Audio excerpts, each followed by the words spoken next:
Começando o programa de ontem, eu queria ter feito o programa ontem, mas como vocês sabem, eu estava o dia inteiro em Washington, então eu começo o programa de hoje comemorando uma vitória, mais uma vitória que a direita teve na América do Sul, porque no domingo a gente teve a notícia da eleição do Abelardo de las Espriella, o candidato da direita na Colômbia, que venceu as eleições contra o candidato do atual presidente Gustavo Petro, que é um tremendo um esquerdista de quinta categoria. O candidato dele era o Ivan Cepeda.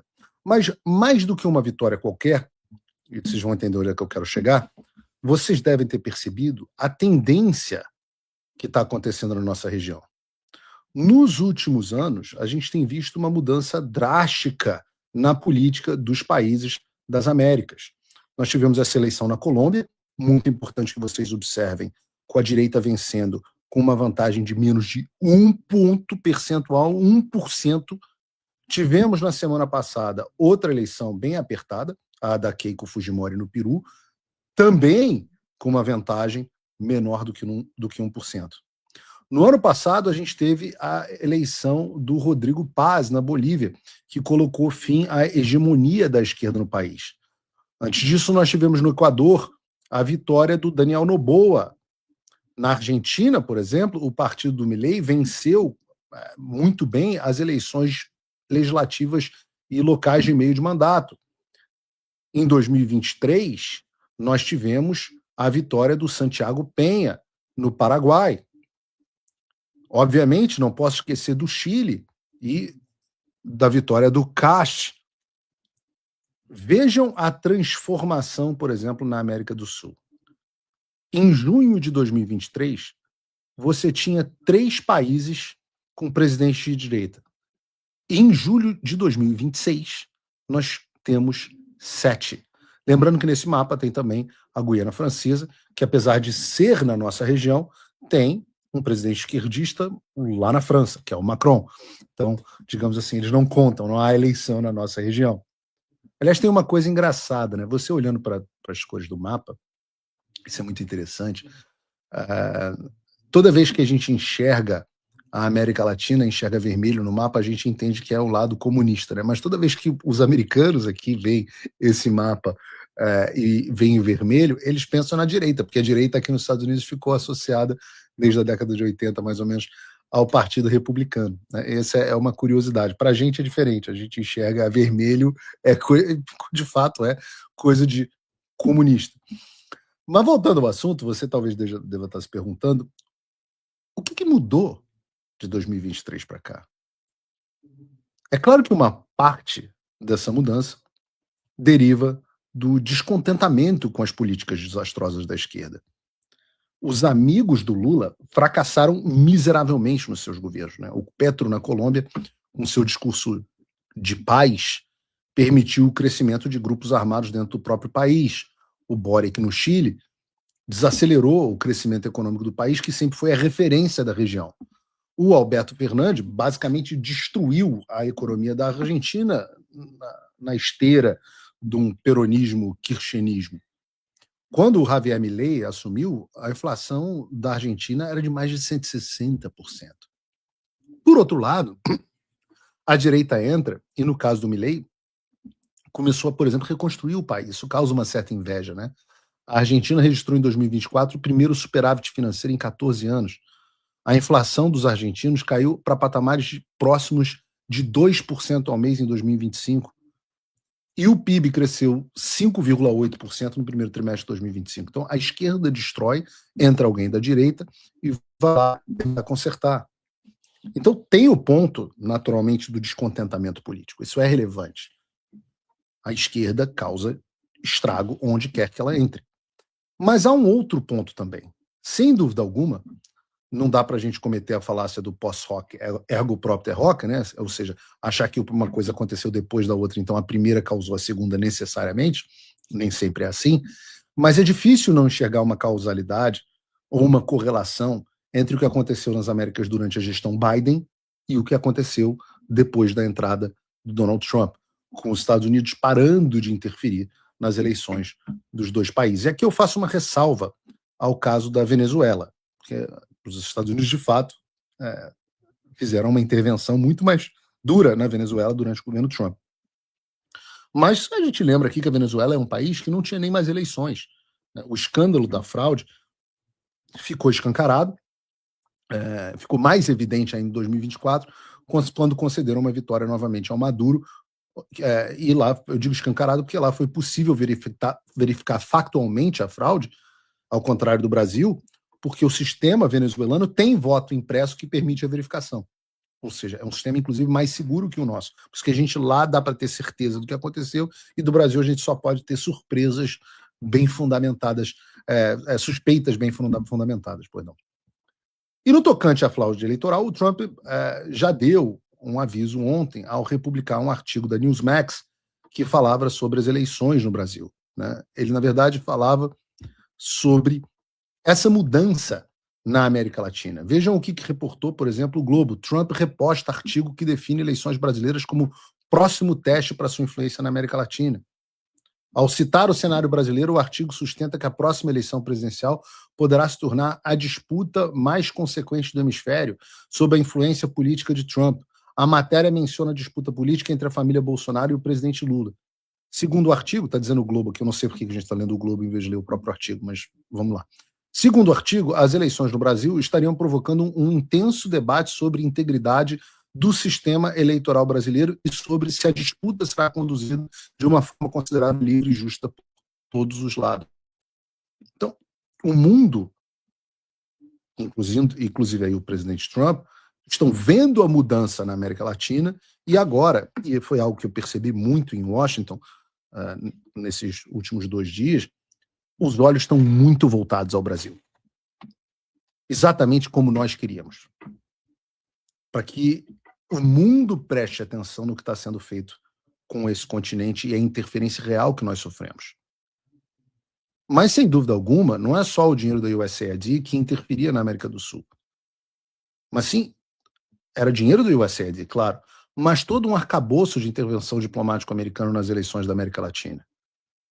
A gente fala do dinheiro da USAID, falamos, mas também de todo o arcabouço teórico de censura e perseguição política que foi criado pelos americanos, né? Eu falo aqui, por exemplo, só para citar, já falei várias vezes, o Atlantic Council, que é uma ONG, uma instituição que o board, o conselho, é composto basicamente por ex-chefes, ex-diretores da CIA.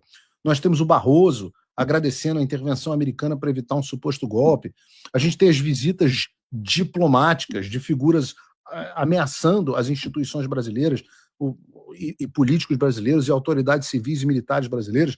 O diretor da CIA, Bill Burns, secretário de Defesa dos Estados Unidos, Lloyd Austin, a Madame Golpe, Victoria Nuland, responsável pelas mudanças de regime do Departamento de Estado. Nós temos o Jake Sullivan, que era o conselheiro de Segurança Nacional dos Estados Unidos.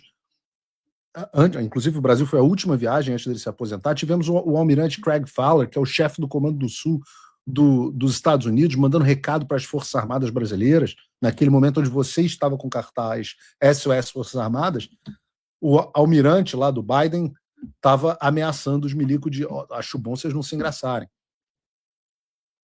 Agora, você imagina, só faça uma reflexão, se nesse ano nós tivéssemos tido a visita do John Ratcliffe, que é o diretor da CIA, do Pete Hegseth, do secretário de defesa do Trump, secretário de guerra, perdão, do Donald Trump.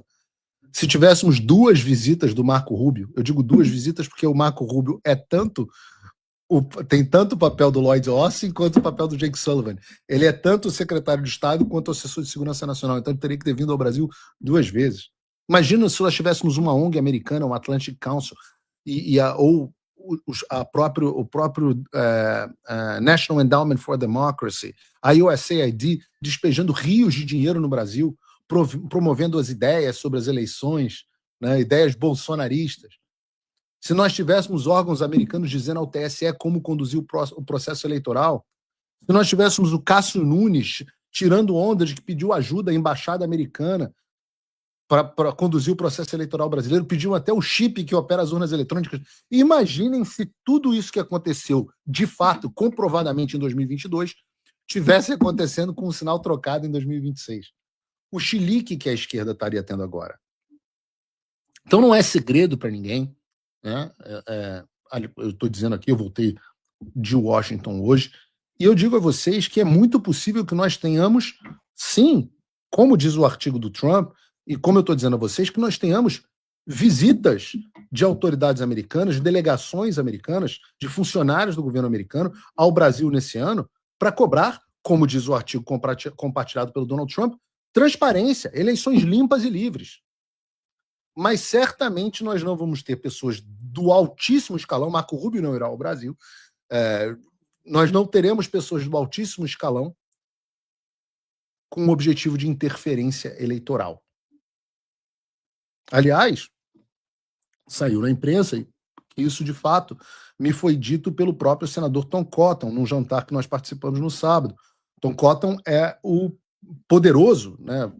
Ele é o presidente do poderoso Comitê de Inteligência do Senado nos Estados Unidos. Saiu na mídia, me perguntaram e eu respondi, numa matéria do Metrópolis com o seguinte título: recado do senador dos Estados Unidos em jantar com Eduardo Bolsonaro, diz a reportagem do Metrópolis. Chefe do Comitê de Inteligência do Senado dos Estados Unidos, o senador republicano Tom Cotton teria afirmado que o governo do presidente Donald Trump não vai interferir nas eleições brasileiras como teria ocorrido em 2022 sob a gestão do então presidente Joe Biden, apurou o Metrópolis. A declaração, segundo relatos, o relato foi meu, foi feita durante um jantar em Washington que reuniu o deputado federal Eduardo Bolsonaro e o aliado Paulo Figueiredo com 22 senadores republicanos. Cotton foi o anfitrião do encontro. O senador comparou a postura do atual governo americano com a de 2022, quando, segundo a sua fala, houve atuação institucional dos Estados Unidos em relação ao processo eleitoral brasileiro. Ou seja, o próprio senador, chefe do Comitê de Inteligência, diz: os americanos interferiram, o governo Biden interferiu na eleição brasileira de 2022. Ele citou, continua a reportagem, um envio à época do então diretor da CIA, William Burns, ao Brasil em julho de 21 para tratar com autoridades brasileiras sobre os questionamentos do então presidente Jair Bolsonaro à integridade do sistema eleitoral. Isso é o que diz a reportagem. E isso deixa alguns de vocês, inclusive no chat, eu estou observando aqui, não deixem de interagir comigo, eu sempre observo, deixa alguns de vocês muito tristes, né? Os americanos não vão intervir no Brasil. Mas eu tenho dito sempre que o que nós pedimos aqui nos Estados Unidos não é por interferência, não é por intervenção, mas sim que sejam adotadas as medidas diplomáticas para que o Brasil tenha eleições limpas e livres. Ou seja, o que nós queremos, a única coisa que nós queremos é que o povo brasileiro seja responsável por decidir o seu próprio futuro, o seu próprio destino. Nada além disso. Ainda assim, dentro do possível, porque a gente não tem um sistema, no caso do Brasil, que dê tempo de ser modificado o suficiente até as eleições para que esses objetivos de eleições livres, limpas e transparentes sejam atingidos completamente. A gente tem um sistema que é problemático. Mas é óbvio que várias coisas. É óbvio, primeiro, que os Estados Unidos e os países e as democracias ocidentais podem e devem observar com atenção o processo eleitoral brasileiro. É claro que Donald Trump, como sinalizou na sua postagem, e as demais pessoas estão vendo as modificações na América Latina e prestando atenção no Brasil. Alergia do diabo. Lindbergh me vê coçando o nariz, já fica com inveja. Fica tranquilo, Lindbergh. É só rinite. Alérgica, a gato. Mas o que eu estava dizendo é óbvio que o presidente americano olha para o Brasil e fala: puta, esses caras sozinhos são metade da América do Sul. São metade da América do Sul em PIB, são metade da América do Sul em população e são metade da população da América do Sul em termos de território. Nós sozinhos somos maiores do que todos os nossos vizinhos combinados nesses aspectos. Então não adianta o resto da América Latina tá toda azul, bonitinha, então, lindo no mapa, e o Brasil tá vermelho. E vocês reparem, as eleições têm sido decididas. Antigamente, eu venho de família que gostava de corrida de cavalo, tem essa expressão que é do jockey. No Photoshop, é quando um cavalo está tão perto do outro que tem que ser a fotografia, o Photoshop, né? Ou seja, photo chart, né? O Photoshop, como a gente diz no jockey, que mostra qual cavalo está na frente do outro. Então está tendo, inclusive, contestação, tanto no Peru como no caso da Colômbia. A diferença é muito pequena. Essa eleição vai ser decidida, não vai ser decidida com o Flávio ganhando por 10 pontos. não vai ser decidida com sobra. Quem acha que isso vai acontecer, nem para o PT, nem para o Flávio. Alguém vai ganhar essa eleição por pouco. E é óbvio, é evidente que há várias coisas que acontecem nos Estados Unidos que influenciam significativamente as nossas eleições. Por exemplo, é claro que a designação das organizações terroristas brasileiras, Comando Vermelho e o PCC, traz um assunto importante para a discussão no debate público. Tem consequências, afeta a discussão da sociedade e afeta a opinião pública. Da mesma forma como, por exemplo, a questão das tarifas afeta a opinião pública. Ou mesmo a designação da Lei Magnitsky e outras sanções a indivíduos afetam a opinião pública. Isso é intervenção americana? Isso é interferência americana? Ora, exceto para os bobalhões da Globo News, é claro que não. É claro que não. Beneficia muitas vezes o Flávio, beneficia muitas vezes o Lula, no caso das tarifas. Nós vamos falar sobre esse assunto no próximo bloco. Nos próximos blocos. Porque alguns assuntos beneficiam o Lula, outros assuntos beneficiam o Flávio. Por exemplo, vamos falar sobre a questão da designação do PCC do Comando Vermelho. Ajuda o Flávio ou atrapalha? Deixa eu continuar isso depois de um break aqui rápido, bem rápido. Queria pedir a vocês, de novo, a gente está em época de Copa do Mundo, muita gente está... a gente já não teve programa ontem, então hoje, mais do que nunca, a gente precisa do seu like. É aquele momento de você cravar o dedo no like. Vou dar uma olhada aqui como é que tá o negócio de like. Eu fico vendo. Deixa eu abrir aqui. A gente está com... não, 5 mil likes, vocês estão de sacanagem, pô. Levanta aí, pô, aperta o botão do like, pô. Custa nada, pô, é muito pouco. Por isso que o programa não chega nas pessoas, pô. O like determina esse tipo de coisa. Então, eu vou fazer o seguinte, eu vou beber uma água, vou fazer um break rápido. Gabriel, bota aquele break mais curto. Vou beber uma água, volto logo em seguida e aí a gente vê como é que tá esse negócio de like. E fala de PCC e Comando Vermelho, porque vou falar umas coisinhas interessantes que vale a pena vocês ouvirem. Quem tiver ouvidos para ouvir, ouça. Volto já. Não existe conteúdo gratuito. Isso é ilusão confortável. Sempre alguém está pagando. A única pergunta é quem paga e o que exige em troca. Na Globo News, quem paga são os grandes contratos, verba pública, empresas com agenda própria. Aqui é diferente. Aqui é o público que escolhe quem continua falando. Se você não financia o jornalismo independente, o sistema financia por você. A assinatura de apoiador custa menos do que um lanche no McDonald's por mês e dá acesso a conteúdo exclusivo. O QR Code está na tela e o link está na descrição. Muito bom. Vamos ver agora o negócio de like. Ó. Não, 7 mil likes, pô. Esses zoeiros estão me zoando, pô. Tá bom. Hoje eu não tô merecendo like. Tudo bem, vamos ver se eu consigo fazer melhor. Vamos falar de Comando Vermelho e PCC. Eu tava falando que é claro que existem assuntos domésticos americanos e da política externa americana que têm influência no nosso país eleitoral. Né? Mas isso não significa necessariamente uma interferência.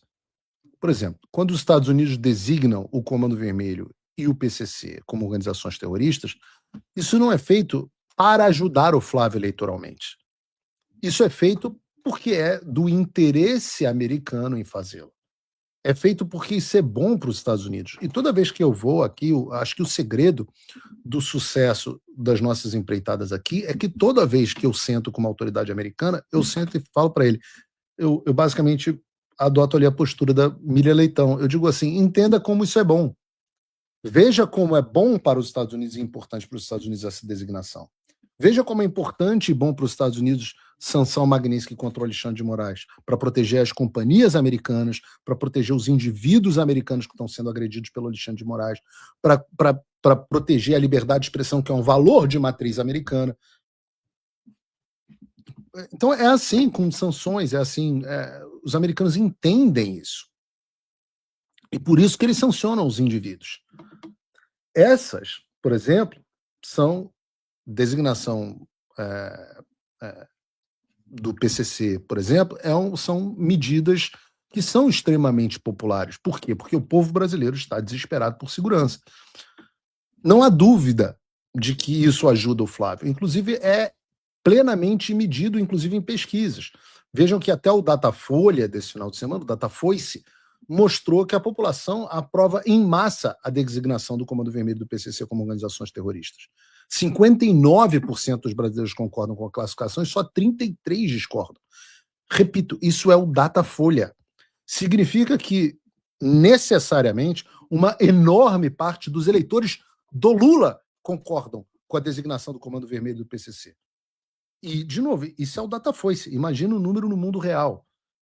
E isso tudo, aliás, para desespero dos comentaristas da Globo, da linha editorial da Globo. A Globo, inclusive, manipulou os resultados da pesquisa de forma vergonhosa ao noticiar para vocês. O que eles fizeram foi publicar o resultado da pesquisa, omitindo a parcela de 45% da população que concorda completamente com a designação e só mantendo o gráfico com as 14% que concordam em parte. Como se você olhar esse gráfico, você vai olhar e falar assim, é uma minoria.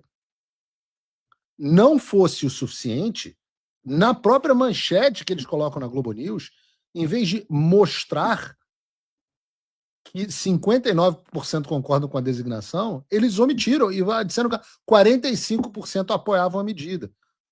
Ou seja, a assessoria de imprensa dos bandidos segue a todo vapor nos estúdios da Globo, nas redações da Globo, né? São os consumidores preocupados com a escassez dos produtos que eles consomem, é normal, né? Mas talvez o desespero venha do fato das consequências dessa designação já terem começado a aparecer. Vejam, por exemplo, o que reportou a Bloomberg. Bancos do Brasil pedem lições ao México enquanto os Estados Unidos chamam gangue de terroristas. Vou ler só um trecho para vocês. Representantes do setor bancário brasileiro fizeram contato nas últimas semanas com consultores e bancos que operam no México, segundo pessoas familiarizadas com o assunto que pediram anonimato por se tratar de questões privadas. As instituições brasileiras buscam identificar as melhores práticas para lidar com esse tipo de situação, incluindo métodos para identificar clientes potencialmente ligados às facções. Os banqueiros temem que os Estados Unidos possam adotar contra bancos brasileiros os mesmos poderes utilizados no ano passado no México, quando 3 instituições financeiras acusadas de lavar dinheiro do narcotráfico foram praticamente excluídas do sistema financeiro internacional. Essas empresas acabaram sendo vendidas em partes, provocando uma corrida em todo o setor financeiro para reforçar os mecanismos de monitoramento de recursos potencialmente ilícitos. O que a reportagem deixa claro é que é algo que a gente já vem tratando aqui no programa antes, né? A designação é só o primeiro passo.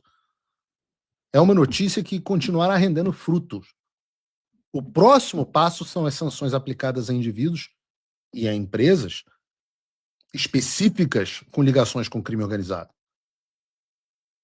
E aqui, por exemplo, os Estados Unidos dispõem de ferramentas que sequer exigem condenações ou uma documentação tão pesada quanto a Lei Magnitsky.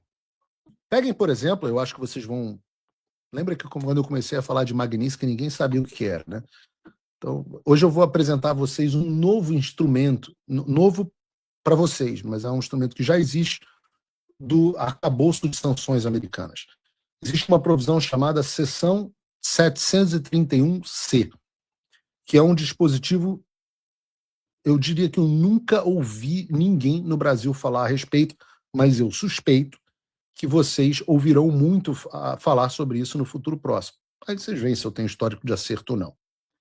O que diz a Seção 7031C? Ela dá poder ao secretário de Estado discricionário, apenas dele, sem precisar de autorização de ninguém, para caçar publicamente vistos de indivíduos e familiares envolvidos em violações de direitos humanos e corrupção, ou cleptocracia. Eles chamam isso de cleptocracia. Essa, por exemplo, é uma ferramenta que pode ser facilmente adotada no caso da designação contra indivíduos ligados a organizações narcoterroristas. E eu quero dizer a vocês o seguinte, a aplicação se dá através de um processo que é muito mais simples. O padrão de exigência é muito, muito mais baixo do que a Magnitsky. Muito mais baixo. Ah, mas Paulo, é só o visto que é cassado? Eu falo assim, mais ou menos. Porque além dessas consequências de visto, que vale para o indivíduo e para a sua família, ela acaba tendo consequências práticas bancárias. Por quê? Vocês leram a reportagem que a gente acabou de falar, que os bancos estão preocupados de não serem sancionados por estarem associados a indivíduos ligados a esses grupos. Então, uma vez que esses indivíduos são marcados e divulgados publicamente na lista que publica a seção 7031C, os bancos se tornam expostos por terem esses indivíduos como clientes. E muitas vezes, na prática, eles encerram as suas contas bancárias. Na prática, fica impossível que esses indivíduos tenham contas bancárias. Então, é um mecanismo diferente, por exemplo, do cancelamento de visto que nós tivemos dos ministros do STF, dos juízes auxiliares, etc., que foi com base na seção 212A3C do Immigration Nationality Act, né, do INA, como eles chamam aqui. Por quê? Porque ali são cancelamentos que, lembrem, ninguém sabia na época quem tinha tido o visto cancelado. As listas dos cancelamentos vieram extraoficialmente de mim, não eram cancelamentos públicos. No caso da seção 7031C, esta sim se torna absolutamente pública. Então, isso serve para dar um exemplo a você. Volto a dizer, esse é um mecanismo. Né? É um mecanismo que, digamos assim, fica entre uma Magnitsky e um cancelamento de visto. É uma coisa meio que intermediária. Mas imaginem, por exemplo, quando figuras associadas ao PCC e ao Comando Vermelho começarem a ter esse tipo de restrição. E não precisa ser condenado na justiça. Pessoas que tenham evidências críveis. Então, por exemplo, aqui, só para citar alguns nomes. Pensa, por exemplo, a Deolane. Deolane, o que vai acontecer quando ela for designada? Quando esses MCs, né, Pozedo Rodo, MC Ryan, Oruan, ou até o pessoal do PCCEPT, né, quando essas pessoas que tiveram ligações críveis com o PCC e com o Comando Vermelho, nós levarmos e tivermos credible evidence, evidência crível, e essas pessoas começarem a sofrer, por exemplo, esse tipo de restrições públicas. Imaginem o noticiário, a mídia não vai conseguir não falar sobre esse assunto. Coincidentemente, wink, wink, essas pessoas todas, coincidentemente, wink, wink, todos eles são eleitores do Lula. Todos eles, esses MCs, essas Deolane, todos eles fizeram campanha para o Lula, todos eles fizeram o L, todos eles apoiam o PT, todos eles são promotores da esquerda. E aí você imagina, você tem alguma dúvida de que quando vierem essas designações, isso prejudica o Lula eleitoralmente? A coisa mais fácil do mundo é você achar os vídeos, as reportagens dessa gente, não sei o que, funk love funk, sei lá, porra nenhuma. Essas pessoas fazendo L, se tornando milionários do dia para noite, comemorando a vitória do Lula. Vejam, por exemplo, só para, se alguém tiver dúvida, vejam a reportagem da Folha de São Paulo, que traz um estudo de um pesquisador da UNB que analisou 19 eleições da América Latina nos últimos 3 anos. E eu falo isso para se alguém tiver alguma dúvida da influência desse assunto nas eleições. Então, você teve um pesquisador da UNB que analisou 19 eleições na América Latina nos últimos 3 anos e descobriu que, surpresa, 70% delas foram vencidas pelo candidato que usou a segurança pública como tema. Isso eu não tinha visto essa pesquisa, saiu essa semana, mas é algo que instintivamente a gente já tem dito que deve ser o cerne da campanha do Flávio. Na semana passada, vocês viram o anúncio do Flávio das medidas dele de combate ao crime. Então, esse é o tema-chave também das eleições no Brasil. Então, no final das contas, todos esses, né, esse assunto de guerra internacional contra o crime, com apoio americano, etc., é óbvio que tem influência positiva para a eleição do Flávio. Mas falta dizer, há uma diferença entre a política externa americana ter influência na eleição brasileira e haver uma interferência americana em assuntos brasileiros. Porque, ao mesmo tempo que há assuntos que contribuem positivamente para o Flávio, há assuntos que contribuem ou têm o potencial de contribuir negativamente para ele também. Um deles, por exemplo, é a imposição de tarifas contra o Brasil, sobre as quais a gente tem novidades e a gente vai falar no próximo bloco. não sem antes eu parar para ver a questão do like. Deixa eu ver aqui. Agora melhorou. Agora estamos melhor, mas ainda estamos longe do que a gente pode chegar. Pô, vamos lá, aquele likezinho, galera. Volto depois do rápido break. Deixa eu te explicar de forma simples e sem enrolação, porque eu sei que muita gente fica na dúvida. Existem 2 níveis de assinatura. 2 formas de você me apoiar. O primeiro é o apoiador comum. Com um cupom na descrição, custa em torno de $5 por mês, dá menos do que o lanche do McDonald's, eu sempre digo. Você entra e ganha acesso a uma quantidade grande de análise e conteúdo exclusivo. É o nível de quem quer sustentar um modelo novo, jornalismo financiado pelo público e não pelo sistema. Mas tem o segundo nível, que é o Patrono Gold. Ele inclui tudo do apoiador, só que adiciona o que realmente muda o jogo. Você tem proximidade e participação. Você entra num grupo exclusivo no WhatsApp, comigo e com os outros patronos. Você tem o meu e-mail pessoal para sugerir pautas, participa de uma reunião mensal comigo e a quantia é uma quantia baixa, uma quantia módica para isso. $49 por mês ou $499 por ano. E por que eu separo assim? Porque não existe conteúdo gratuito. Se o público não paga, alguém paga. Quando alguém paga, esse alguém vira dono do ambiente. O que eu estou construindo aqui é o contrário, um espaço sustentado por múltiplos cidadãos comuns. Isso é o melhor antídoto contra a máquina do sistema. Para assinar é fácil. QR Code na tela ou link na descrição. Você escolhe o nível. Quer patrono Gold ou quer apoiador. Mas escolha conscientemente. Porque ficar só assistindo enquanto o sistema trabalha é exatamente o que eles querem. E você pode mudar isso agora. Não deixa para depois, não. Vamos lá. Eu estava falando aqui... Vamos fazer um histórico aqui. Desde o início da nossa atuação junto à administração Trump, digo nossa aqui do Eduardo Bolsonaro e eu, e antes mesmo disso, antes mesmo da posse do Trump, quando o presidente ainda era o Biden, e nós pedimos ajuda ao Congresso, né, cuja maioria era do Partido Republicano, o plano que a gente traçou sempre passava por pressão, por sanções individuais a autoridades brasileiras. Primeiro, no nosso plano, a gente queria uma escalada, passando por cancelamento de vistos e culminando com a aplicação das sanções da Lei Magnitsky. O primeiro a sofrer essas sanções seria o Alexandre de Moraes e os seus familiares. O processo seria algo gradual, porque a gente precisava que essas sanções fossem aplicadas primeiro na sua totalidade contra ele, para que gerassem medo nos demais ministros, e assim eles parassem de defender as ilegalidades do Supremo ou renunciassem para que não sofressem eles próprios essas mesmas sanções. Esse era o plano, né? E tudo foi feito nessa direção, nessa forma.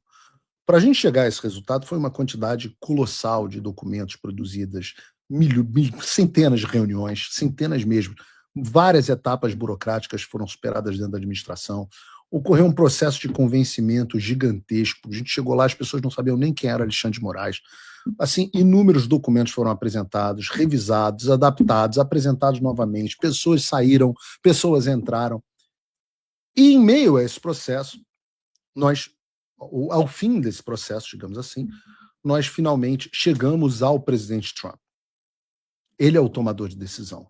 E quando as coisas chegaram ao Trump, ele decidiu unilateralmente que, em vez destas sanções individuais, que eram o plano e o pleito do Paulo Bolsonaro, do Paulo Figueiredo e do Eduardo Bolsonaro, olha aí, o Paulo Bolsonaro aí, já estou na família. Ele achou que, em vez dessas sanções individuais, que era o nosso plano, o entendimento dele era que o melhor instrumento de impressão para o Brasil seria a aplicação de tarifas de 50% ao país. E foi assim que ele começou. Ele começou toda essa escalada com o anúncio de uma baita tarifa para o Brasil. A lógica do Trump para tomar essa decisão era de que, ao tarifar o Brasil, haveria uma pressão na elite econômica, que faria uma pressão na elite política, e assim as mudanças que nós esperávamos ocorreriam. Obviamente, o presidente Trump não conhece o Brasil o suficiente e superestimou a elite financeira brasileira. Ele pensou que fosse como a americana. O que ele não sabia era que a nossa elite financeira é composta por um bando de vagabundos, subservientes e covardes. Às vezes os 3, às vezes só 2 dos 3, às vezes 1 dos 3. Mas um grupo que, no final das contas, morre de medo da situação que vive no Brasil e preferiram fazer pressão no governo americano do que fazer pressão no governo brasileiro. Então, o presidente Trump tomou essa decisão das tarifas numa reunião em que nós, Eduardo e eu, não estávamos presentes. Porque, obviamente, Eduardo, eu, Jair, Flávio, nenhum de nós considerava tarifas ao Brasil uma boa ideia. E isso. Caramba, que chuva que começou a cair. Mas e isso nos colocou, Eduardo e eu especificamente, nos colocou numa posição muito difícil. Porque ao mesmo tempo que nós éramos gratos pela intenção do presidente Trump e pela preocupação com o Brasil de forma inédita, sem esperar e sem pedir nada em troca, nós entendíamos que esse não era o melhor caminho. E a gente não podia, seria absolutamente insano, se nós criticássemos essas medidas. Em razão, obviamente, ia parecer ingrato, ridículo, né, chegar ao presidente dos Estados Unidos e ele agir buscando o melhor para o Brasil, sem a menor necessidade de nós reclamarmos, isso seria, primeiro, ingrato. Segundo, nós ainda queríamos que o presidente Trump aplicasse também, pelo menos, as sanções Magnitsky. E, no final das contas, essa estratégia foi muito bem sucedida. Nós tomamos esse baque, mas conseguimos logo em seguida das tarifas voltar a falar com o presidente Trump, explicar o nosso ponto, e as sanções Magnitsky vieram aplicadas. Se vocês repararem, vieram primeiro as tarifas, passaram-se 3 semanas, e aí nós conseguimos finalmente que viesse a Magnitsky. Não somente nós conseguimos a sanção da Magnitsky, como também conseguimos convencer a administração Trump a eliminar naquele momento, essa foi a melhor estratégia, em vez de ficar xingando muito no Twitter, o que a gente convenceu foram eles a eliminar as tarifas para quase metade dos produtos brasileiros que estavam tarifados, isso obviamente em conversas de bastidores. Né? Aí é o mundo que separa os adultos das crianças, a responsabilidade no que a gente tem que fazer. Mas, obviamente, a gente entende que é defensável a tese de que as tarifas têm um efeito negativo em termos políticos e eleitorais para a gente, para o Flávio, para o Eduardo, para o Jair, para quem quer que seja. Quem também vê as coisas dessa forma é o Lula. E é por isso que, desde o início do ano, ele vem provocando o governo americano incessantemente na certeza de que o Trump vai reagir às provocações do Lula da mesma forma que reagiu da primeira vez, ou seja, com tarifas. Veja, e ele sabe disso até por conta das conversas que os governos vêm tendo a respeito da seção 301. Já são 11 meses de conversa e até o momento não tiveram nenhum progresso.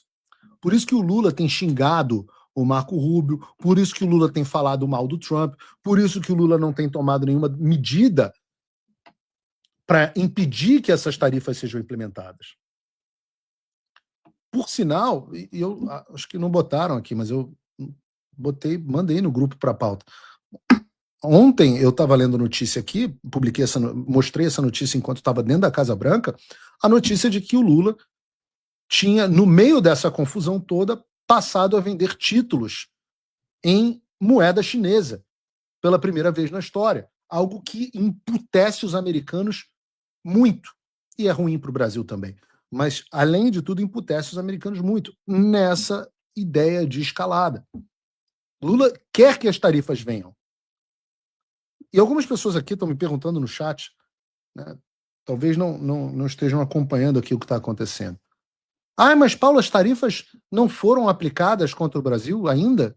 Já não tem tarifa? Bom, talvez você não tenha assistido o Paulo Figueiredo Show, no qual eu venho explicando que muita gente acabou caindo no conto do vigário da imprensa. Isso porque não só a imprensa conseguiu convencer a população brasileira, através de múltiplas manchetes, de que as tarifas já tenham sido implementadas, o que é falso, como eles também conseguiram, com um certo sucesso, atrelar essas tarifas para algumas pessoas, as ações, não do Lula, que eu mencionei aqui, mas sim a visita do Flávio Bolsonaro ao Trump, como se ele tivesse ido aos Estados Unidos pedir tarifas contra o Brasil, o que não faz nenhum sentido. Mas é uma narrativa que funciona, é uma narrativa poderosa. Ora, e como é que a gente combate com narrativas poderosas? A gente combate com a verdade, com a realidade. E qual é a realidade? Essa recomendação de tarifas e não aplicação. Essa recomendação de tarifas faz parte de um processo que está em curso ainda sem resultado final. A famosa seção 301, outro termo que nunca tinha ouvido no Brasil e agora está todo mundo aprendendo os códigos americanos. Essa é a seção 301. Então não é que as tarifas foram implementadas, mas sim que na etapa de investigação entendeu-se que o Brasil adotou práticas comerciais injustas e falhou em proibir a importação de produtos advindos de trabalho forçado e, por isso, se propôs a imposição de tarifas. Essa foi uma etapa do processo, mas há outras. A próxima etapa é o envio de comentários técnicos contestando essa tarifa até o fim desse mês de junho. E no dia 6 de julho, haverá uma audiência pública, onde as partes interessadas podem apresentar as suas contestações. Por sinal, algumas das partes interessadas já se apresentaram. Eu mesmo, Paulo Figueiredo, como vítima, me apresentei e me habilitei para falar na audiência pública, onde eu pretendo apresentar a questão do ponto de vista de política externa e como que isso seria nocivo para os Estados Unidos, para o interesse americano na aplicação dessas tarifas. Provavelmente, eu vou estar lá no dia 6, não só acompanhando o Flávio, então, mas também defendendo a não imposição de tarifas. Há também instituições, por exemplo, a Confederação Nacional das Indústrias, a CNI, associações comerciais que vários exportadores se apresentaram. Sabendo disso, você imaginaria, então, que a principal parte interessada, o povo brasileiro, representado através do seu governo, também fosse se apresentar. Mas, para nossa surpresa, o governo brasileiro perdeu o prazo e ninguém, nem o Lula, nem o ministro da Indústria e Comércio, nem o presidente da Apex. Vocês não sabem, o Brasil tem uma agência de promoção à exportação chamada Apex. O presidente mora aqui em Miami, ganha R$100 mil por mês. A sede deles é aqui em Miami. A Apex se habilitou do governo Lula, se habilitou para participar? Não. Nenhum deles manifestou nenhum interesse em participar.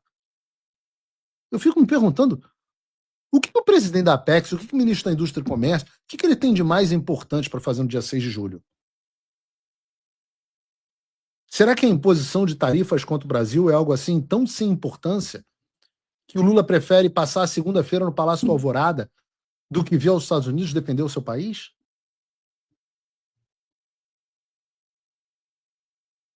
Eu faço essa pergunta.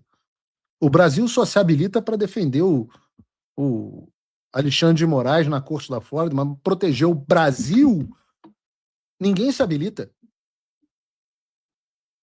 Bom, quem se habilitou em um golpe de mestre foi o meu amigo Flávio. E ele simplesmente deu um nó na cabeça da imprensa, porque esse assunto dominou a internet e foi comentado em todos os veículos de mídia. O furo foi dado pela minha querida Mônica Bergamo, mas todos os veículos publicaram a saída do Flávio aos Estados Unidos justamente para confrontar as tarifas e defender o Brasil, enquanto o Lula vai ficar de pijama na alvorada. E quando eu digo confrontar, não é só essa fala de 5 minutos que ele deve fazer, que é o tempo, 5 minutos é o tempo que todos da audiência pública têm igual. Mas é também a entrega de um documento técnico que já está sendo preparado há pelo menos 2 semanas, com dezenas de páginas, contestando ponto a ponto as tarifas. A repórter Isabela Menon, da Folha de São Paulo, deu uma palhinha de alguns pontos que devem ser abordados, por exemplo, pelo Flávio. O título da matéria dela é Flávio deve criticar Lula e defender punições a indivíduos em audiência nos Estados Unidos. Prestem atenção nesse título. Isso por si só já diz muita coisa. Mas dá para você pegar trechos aqui da reportagem para ver o que o Flávio deve falar na audiência. O empresário bolsonarista, Paulo Figueiredo, afirmou à Folha que Flávio sustentará que a medida proposta pelo USTR, o Escritório do Representante de Comércio dos Estados Unidos, acabaria atingindo exportadores brasileiros, importadores americanos e consumidores dos dois países, sem alcançar os responsáveis pelas condutas apontadas na investigação.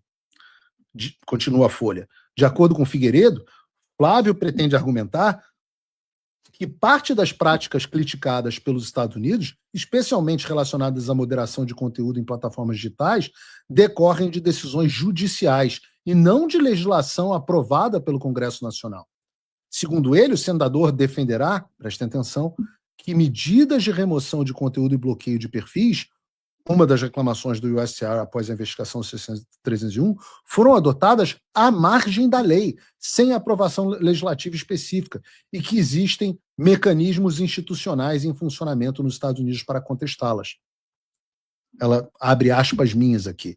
Ele vai argumentar tecnicamente que a censura e as ordens secretas foram impostas à margem da lei pelo judiciário e decretos do Lula, apesar da objeção do Congresso, que nunca passou legislação alguma nesta direção. Entre os exemplos que devem ser citados estão pedidos de impeachment de ministros do Supremo Tribunal Federal que aguardam a análise do Senado. A estratégia busca reforçar o argumento de que temas levantados pela investigação americana fazem parte de uma disputa institucional em curso no Brasil e não deveriam servir justificativa para sanções econômicas amplas contra o país. Continua a Folha de São Paulo. Outro ponto que deve receber destaque na manifestação é a defesa do PIX. Segundo Figueiredo, o senador argumentará que o sistema de pagamentos instantâneo criado pelo Banco Central beneficiou consumidores, empresas brasileiras e também companhias americanas instaladas no país.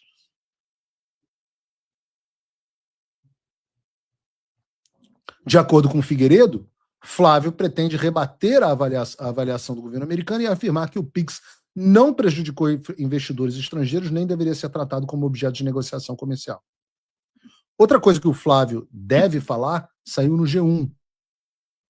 Como alternativa às tarifas, o Flávio vai sugerir a abertura de um mecanismo de negociação bilateral com uma agenda e calendários definidos para tratar de cada um dos 6 pontos da investigação de maneira objetiva. Por quê?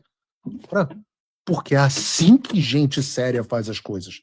Você publica um relatório com 6 pontos, esses 6 pontos são analisados tecnicamente, são respondidos tecnicamente e é apresentada uma proposta formal para endereçar estes pontos. Mas Paulo, o governo Lula disse que não vai participar da audiência porque ela é do setor privado e porque eles têm outros canais. Bom, é verdade que eles disseram isso. Mas o que eu digo a vocês é o seguinte, essa é uma desculpa absolutamente patética. Primeiro porque é uma mentira deslavada, porque não há negociação alguma de verdade sobre a seção 301. O governo brasileiro está 11 meses sem conseguir sair do lugar. Esse é o primeiro ponto. O segundo ponto é ainda mais óbvio, que é o fato de que o único caminho processual para contestação desse relatório é o do envio de comentários oficiais ao ISTR. E quem diz isso não sou eu. Está na citação deles. Leiam vocês, está na página deles. Para garantir a consideração, as pessoas interessadas devem submeter pedidos de comparecer à audiência, juntamente com o resumo dos depoimentos, até 22 de junho de 2026. Os comentários por escrito devem ser enviados até 1º de junho de 2026. Está escrito. E não tem nada dito que governos não possam ou não devam participar. Aliás, é o contrário. O normal, nesses casos, por razões óbvias, é que os governos envolvidos enviem responsáveis para participar dessa discussão. O processo é formal. E a maneira de participar desse processo é apenas essa. Novamente, quem diz isso não sou eu, é o histórico do USTR. Vejam, por exemplo, o caso em que o México participou de uma audiência pública sobre a mesma seção 301 através do seu representante legal para comércio internacional, Salvador Berrá. O mesmo, por exemplo, ocorreu com a Costa Rica. O mesmo ocorreu com a Tailândia.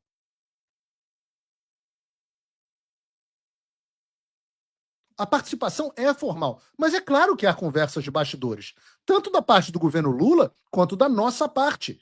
Vocês acham que eu estava fazendo o quê? Passeando em Washington? Mas deixar de contestar formalmente as tarifas através do processo formal é mais ou menos assim, doutores que estão nos assistindo. É como se um advogado perdesse o prazo, deixasse de apresentar uma petição, porque ele diz que está conversando em paralelo com a secretária do juiz.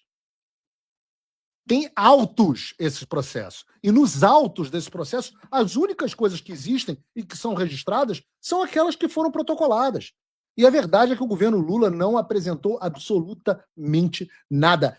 Aliás, se não fosse pelo Flávio Bolsonaro, o Brasil estaria formal e diplomaticamente abandonado. Nenhuma autoridade de nenhum poder se apresentou. E a razão para isso é muito simples. E eu tenho repetido ela inúmeras vezes, já falei isso já falei isso em entrevistas. O que o Lula quer é que o Brasil seja tarifado e que as pessoas de bem se ferrem, porque ele entende que isso é eleitoralmente positivo para ele. Ele está cavando a falta. A coisa é tão escrachada que você não precisa ser um grande analista para perceber. Olha o que está acontecendo. O Lula não responde, não manda pessoas, etc. O governo também é uma postura hostil aos interesses do hemisfério ocidental sempre. E aí você vem, volto a dizer, está aqui na pauta agora, o secretário do Tesouro do Brasil anunciando emissão de títulos brasileiros em yuan. O ministro da Fazenda, Dário Duriga, visitando a China para discutir novos investimentos. Ou seja, ir para os Estados Unidos para proteger o setor produtivo de tarifas, não. Vamos fazer o seguinte, em vez de ir para os Estados Unidos para tentar apaziguar os caras e chegar a um acordo no país que mais faz investimento estrangeiro no Brasil, não, deixa eu provocar os caras. Vamos xingar o Marco Rubio. Vamos xingar vamos xingar o Trump. Vamos emitir título em moeda chinesa. É óbvio que é uma provocação. Sobre o Marco Rubio teremos novidades, tá? Eu acredito que amanhã teremos novidades. Vou falar nada. Mas a imprensa não vai poder ignorar determinadas coisas. Agora, vocês imaginem, se o governo Lula estivesse agindo com o mesmo empenho para impedir as tarifas e proteger o setor produtivo brasileiro, que eles tiveram, por exemplo, para proteger, para fazer lobby para os traficantes e protegê-los da designação de organização terrorista. Se o empenho fosse mesmo, o Brasil tinha um acordo de livre comércio com os Estados Unidos. Cadê o meme dessa história? Olha aí. Proteger o Brasil de tarifa.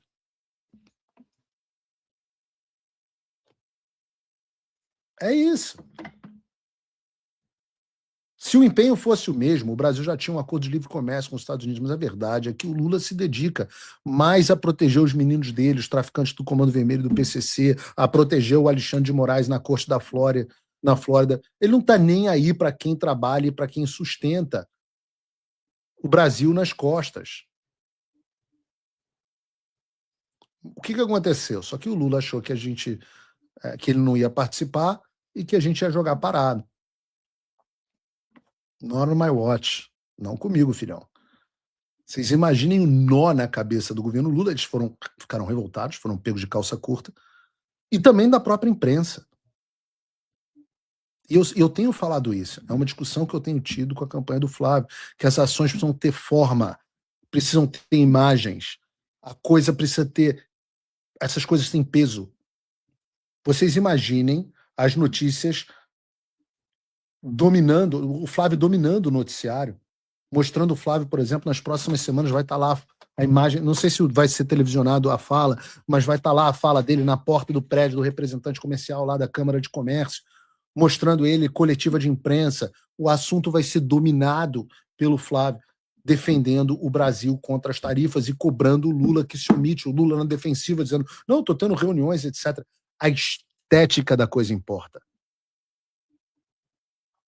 Porque se as tarifas forem aplicadas, e eu continuo achando que isso é altamente improvável de acontecer antes das eleições, mas caso isso aconteça, o Flávio fica na posição de dizer que ele fez o que pôde para evitar e mitigar uma narrativa e mitigar uma tarefa do Brasil.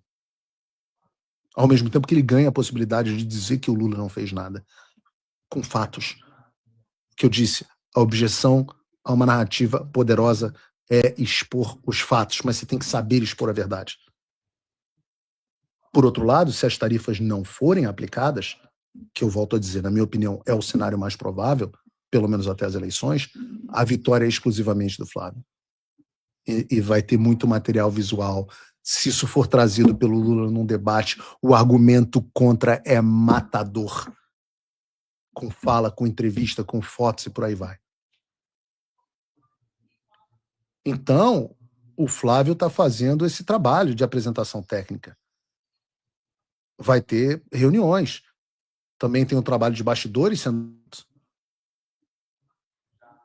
Eu não estava em Washington, volto a dizer, passeando. A minha tese central tem sido de que as tarifas são um remédio inadequado para as reclamações legítimas do governo dos Estados Unidos, assim como o Flávio está dizendo.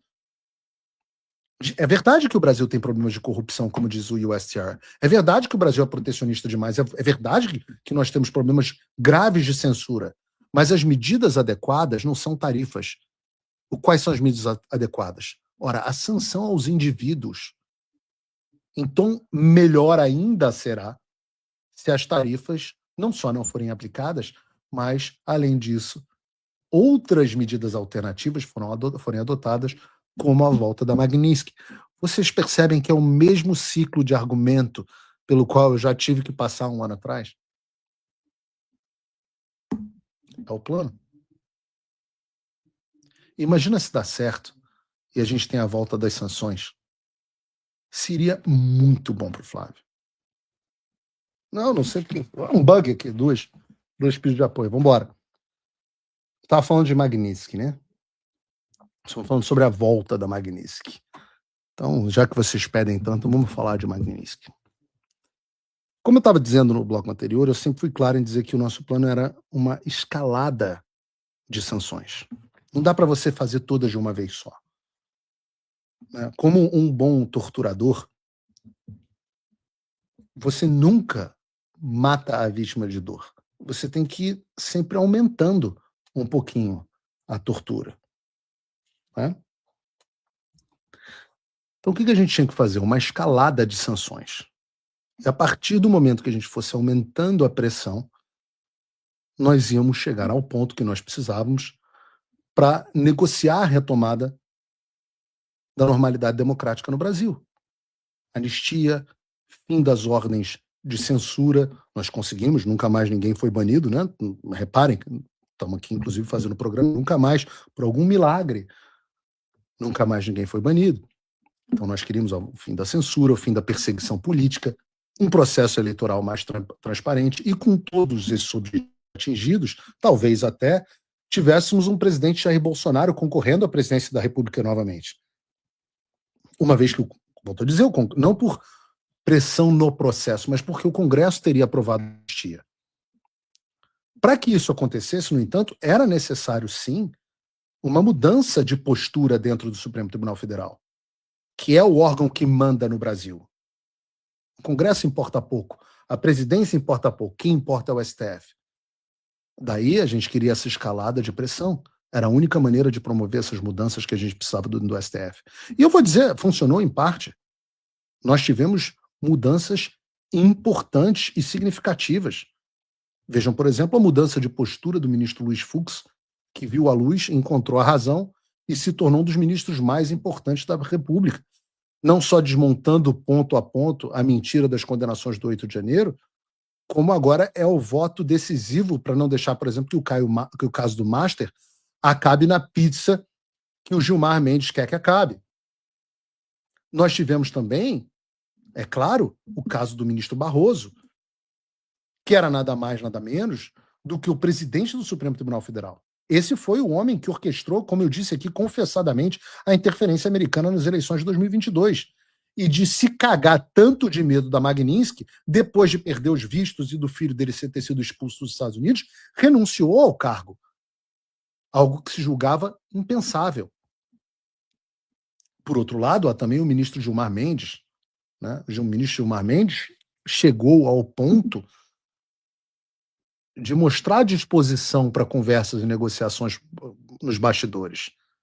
E é por isso que muita gente ficou confusa quando viu não, o Paulo Figueiredo disse que estávamos pedindo que os americanos segurassem as sanções contra o Gilmar. Ora, uma vez que o cara seja sancionado, eu não tenho mais o que negociar com ele.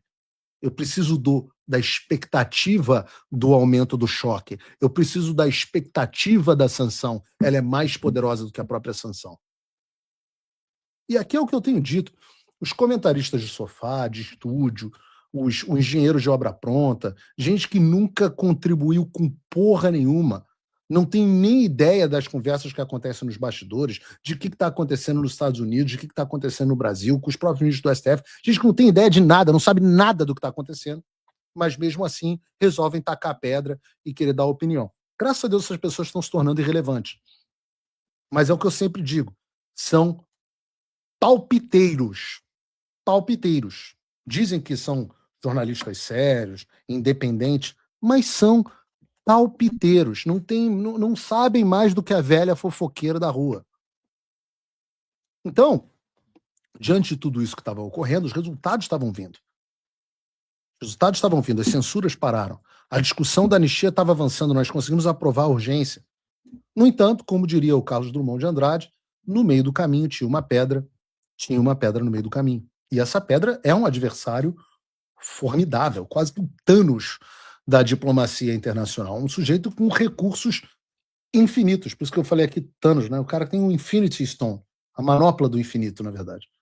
Estou falando aqui da família Batista, os irmãos Joesley e Wesley Batista.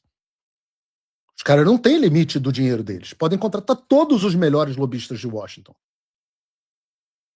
Foram eles, como vocês souberam, inclusive em primeira mão aqui no Paulo Figueiredo Show, que fizeram a aproximação entre Lula e Trump. Foram eles também que conseguiram que o Donald Trump fizesse um gesto de boa vontade ao presidente do Brasil e suspendesse, a pedido do Lula, a aplicação da Magnitsky contra o Alexandre de Moraes.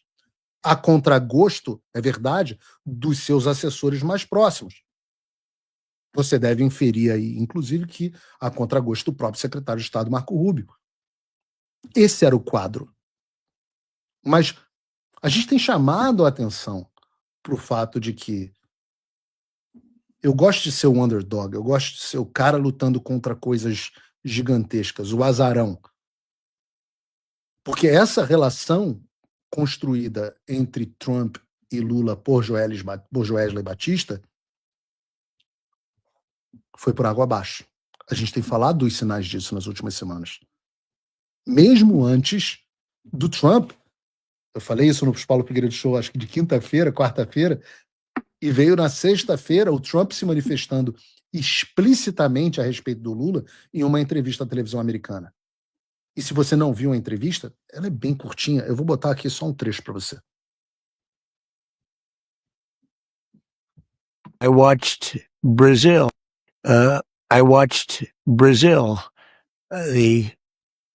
The leader, who I know a little bit. He's a very volatile person. You know, you're not a fan of Lula, if I'm not mistaken. I'm not a fan or not a fan. I don't think about him, to be honest with you. I don't really think about him. I couldn't care less. But he's a different kind of a person now, very volatile. I watched as he made a speech, and it was a very volatile, and it's fine. It's all different types. Então, o Lula saiu de indústria petroquímica, I love you, elogios, dinâmico, para eu não poderia me importar menos. E ele é volátil, eu não penso nele. E aqui a correlação fica muito fácil de ser feita.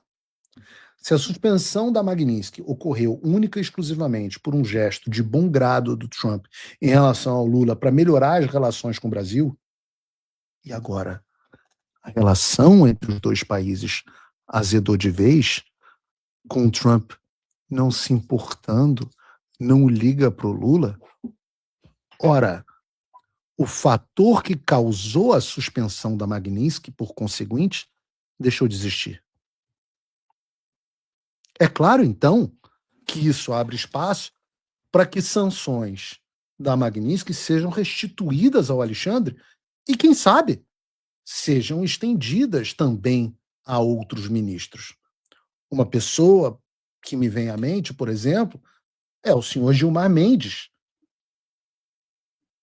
A gente sabe que o Gilmar Mendes sentiu a Magnitsky. Como que a gente sabe? Ora, pelo próprio. Gilmar Mendes deu uma entrevista à Roda Viva que eu achei absolutamente maravilhosa. Eu assisti assim.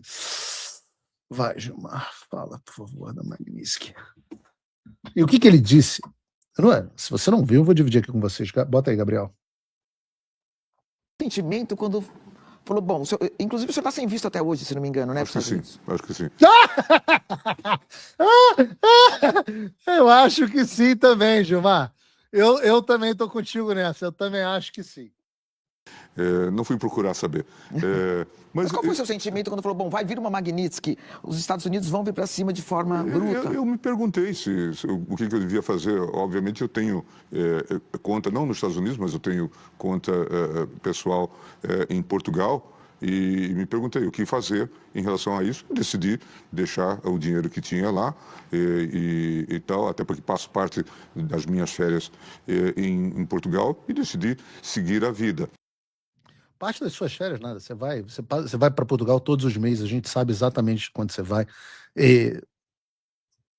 Eu me lembro, né, que na época das sanções teve muita gente, inclusive dentro dessa direita da ejaculação precoce, que dizia que os ministros do STF não estavam nem aí para Magnitsky. Lembra disso? Não, os ministros não estão nem aí. Não estão nem aí para perda de visto, primeiro. Aí veio a Magnitsky. Não estão nem aí para Magnitsky.